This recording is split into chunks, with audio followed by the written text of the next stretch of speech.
जैसी प्रभु में मन में मूर्ति इसकी बसाएंगे ये वैसा बन जाता है। मैं 7वीं क्लास में था, तो हमारा जहाँ घर है जंगल है बाबूजी, तो जंगलों से हम साइकिल से जाता था स्कूल पढ़ने, शहर जाना पड़ता था, तो डर लगता था। तो बाबूजी को पिताजी को बोला, पिताजी मुझे छोटा हूं तो मुझे डर लगता है, रास्ते में गाड़ियां चलती हैं, कहीं रोडवेज की बस मेरे ऊपर ना चढ़ जाए, मैं मर ना जाऊं, कोई मुझे भूत ना पकड़ ले, तो मैं डरता था। तो मेरे पिताजी ने कहा, अरे तू ही नंकार, मैं तेरी शर्म मिन्नू बख्श लो, बोल ये एक ऐसी चीज है जहां जहां इसकी आवाज जाएगी कोई चीज तुझे परेशान नहीं कर सकती। मैं दादी के पास गया, दादी डैडी ऐसे कह रहे हैं, ऐसा होता है? अगर रोडवेज की बस के नीचे आ गया, दादी बोली ना बस तुझसे टकराएगी, बस टूट जाएगी, तेरा कुछ नहीं बिगड़ेगा। अब मैं 7वीं का बच्चा, मैंने यही मान लिया। तो जब कोई गाड़ी आसपास से गुजरनी, मैंने जोर जोर से कहना, तू ही नंकार, जो टकराए तो यही टूटे, मैं ना टूटू। तो उस डर की वजह से मैंने सिमरन शुरू किया। किसकी वजह से? डर की वजह से सिमरन शुरू किया। 7 किलोमीटर मेरे घर से शहर पड़ता है, 20 मिनट में रोज सिमरन करता था। 7वीं निकल गई, 8वीं क्लास निकल गई, 9वीं निकल गई। निरंकार का मुझे कुछ पता नहीं, निरंकार की इस चिड़िया का नाम है, कुछ पता नहीं। ज्ञान लिया, डैडी ने ज्ञान प्रचारक भी ज्ञान दिया, ये निरंकार, हमें तो दिखाई नहीं कौन सा निरंकार, 7वीं 8वीं में क्या समझ, पर सिमरन रहा। 10वीं क्लास आ गई, 4था साल, मैंने कहना साइकिल पे ही, अब भाई साहब प्रीत जी गीत गाएंगे, मैं खुद गीत गाता था। अब भाई साहब प्रीत जी सिमरन कराएंगे, मैं खुद सिमरन कराता था। फिर मैं मंगलाचरण भी खुद पढ़ता था, खुद ही विचार करता था और खुद ही धुनी पढ़ देता था, टॉफी निकाल के खा लेता था। संगत हो गई, अकेला। 5 साल मैंने साइकिल पे यही किया। प्रभु मुझे नहीं पता था कैसा, प्रभु का एहसास मेरे जिंदगी में नहीं, पर ये मेरे जीवन में रटन बन गई। क्या बन गई? सुबह की भी शाम की भी रटन बनी, मेरे डर के कारण। किसके कारण? सुनने वाली बात है। अब मैं 11वीं क्लास में आया, साइकिल से सुबह 4:30 बजे जा रहा था।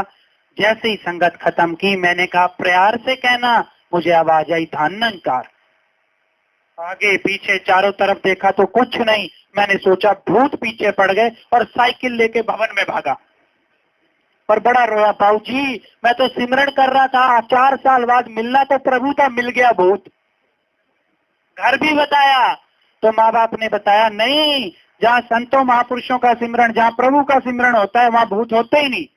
11वीं क्लास थी ना, तो 11वीं में नंकार, बच्चा मिच्योर होता है, तो नंकार दिखने लगा था, पाया नहीं था। क्या होने लगा था? दिखने लगा था कि ये जो खाली खाली जगह ये नंकार है। अगले दिन फिर तो मैंने बड़े आराम से कहा कि इस बार भूत को सुनाई नहीं आएगी, प्यार से कहना। तो फिर आवाज आई, धान नंकार। फिर देखा कुछ नहीं, फिर भागा। अब मैं रोने लगा। जब मुझे कुछ लेना होता था, मनवाना होता था, तो मैं अपनी दादी के पास जाता था, क्योंकि मेरे पापा मेरी दादी से डरते थे। तो मैं दादी की गोद में जाके बड़ा रोया कि मुझे सुबह सुबह डर लगता है, वहां तो कोई धानंकार कहता है। तो दादी ने कहा कि जहाँ ये सिमरन होता है वहां गलत चीजें हो ही नहीं सकती। तू 10 रुपए माथा टेक अपने महापुरुषों को और कह कि बाबा जी मुझे बताओ ये क्या है।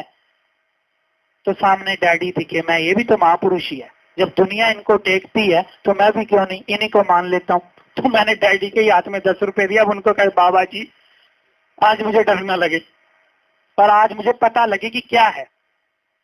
संतों महापुरुषों, जैसे ही वो स्कूल के लिए निकला और अंतिम जब मैंने संगत खत्म की, अकेले नहीं, सुबह 4:30 का समय, सूरज भी नहीं निकला, चिड़ियां बोल रही, मैंने कहा प्यार से कहना। तो सतगुरु बाबा जी की आवाज आई। बाबा जी ने कहा, हाँ जी दास है, का निरंकार। महापुरुषों, उस दिन पता लगा निरंकार भी बोलता है। मेरी जीवन में बोला, घर आके बताया, सबको बताया, अरे मेरे से नंकार ने बात की, मुझे नंकार धानंकार कह रहा है। तो इससे बात करनी शुरू तो करो। तो कैसे मिला? अपने डर से, अपने स्वार्थ कि कहीं मैं ना मर जाऊं, इस स्वार्थ ने सिमरन करना सिखाया। क्या सिखाया? तो उस सिमरन की रटन कब एहसास बन गई पता ही नहीं चला। संतों महापुरुषों, हमारी औकात मैं 7वीं क्लास से 10वीं क्लास तक जूते लेने को पैसे नहीं होते थे हमारे पास, डैडी लेकर नहीं देते थे फीस, गन्ना छील छील के हम पढ़ते थे। और मैंने दादी से अक्सर कहना, दादी तू बाबा अवतार सिंह महाराज के समय से ज्ञानवान है, तुझे 50 साल हो गए ज्ञान लिए हुए, और तेरे घर में छप्पर। जब बाबा जी आए तो रात को बारिश आ गई। अब छप्पर आप पता नहीं समझते कि नहीं समझते, वो किसके बने होते हैं, घास के, कच्चे मकानों के आगे लटका देते हैं घास के, तो उसमें से पानी टपक रहा। और मेरी दादी सारी रात बर्तन लिए खड़ी रही वहां पानी की, बाबा जी के ऊपर ना टपक जाए। तो मैं देखता था, तो मैंने दादी से कहना, मैं तुझे इतने साल हुए, ये बाबा तेरा कैसा है, तू हमें रोज डांट डांट के सिमरन कराती है, तुझे पैसे दे ही नहीं सकता। तो मेरे दादी ने कहना, नहीं ये समर्थ है, इसमें भी इसका कोई राज है, देखी एक दिन इसने इतने देने, कमी नहीं।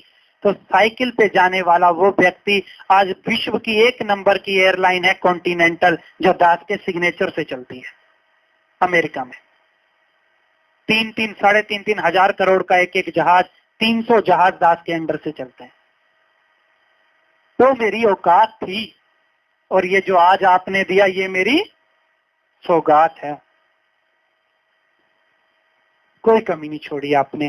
तो संतो महापुरुषों, जब ये मेरे जैसे नीच को ये इतना कुछ दे सकता है तो ये सबको दे सकता है। जरूरत है कि हमें इस पर विश्वास आ जाए। तो माफ करना, तो मैं मांगू खुदा से भला आपका, आप मेरे भले की दुआ कीजिए। सत्संग चिदानंद।